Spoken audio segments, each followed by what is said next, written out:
Всъщност, по моите скромни математически способности, 2196 е по-малко от 73 хиляди. А 73 хиляди, както знаете, отскоро е псевдонима на бившата шефка на агенцията по вписвания Виолета Николова.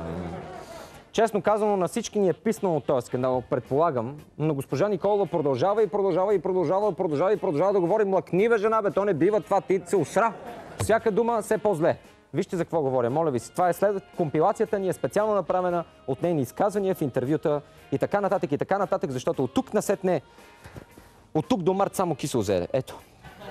Добре, но Маргарита Попова е казала днес, под заглавие беше на вестник Преса. Мисля, не съм взела нищо допълнително. Например, докато ви е разписала на вас 25 хиляди, на вас не се ви се сторили достатъчно и сте сложили още 48 хиляди.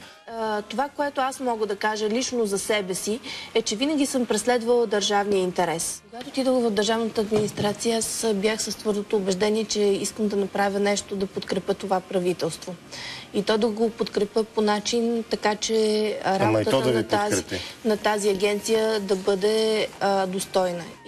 Работила съм честно и почтенно, работила съм по 18, по 20 часа всеки работен ден.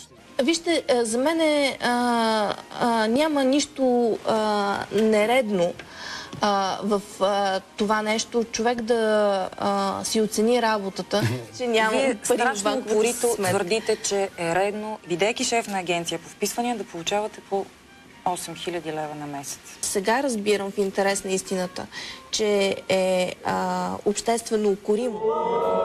Браво! Сега разбираме, че може би съвсем случайно, може би, ама евентуално има някакъв проблем. Ние обаче си направихме труда и преброихме колко пъти тази жена е употребила израза допълнително материално стимулиране във всичките си изказвания до сега.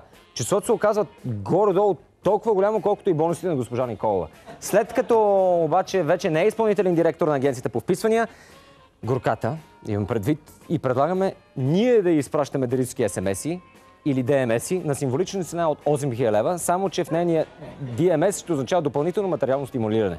Но това да не се базикаме повече с жената, тя достатъчно вече се пошегува със себе си, че и с нас. Мерси.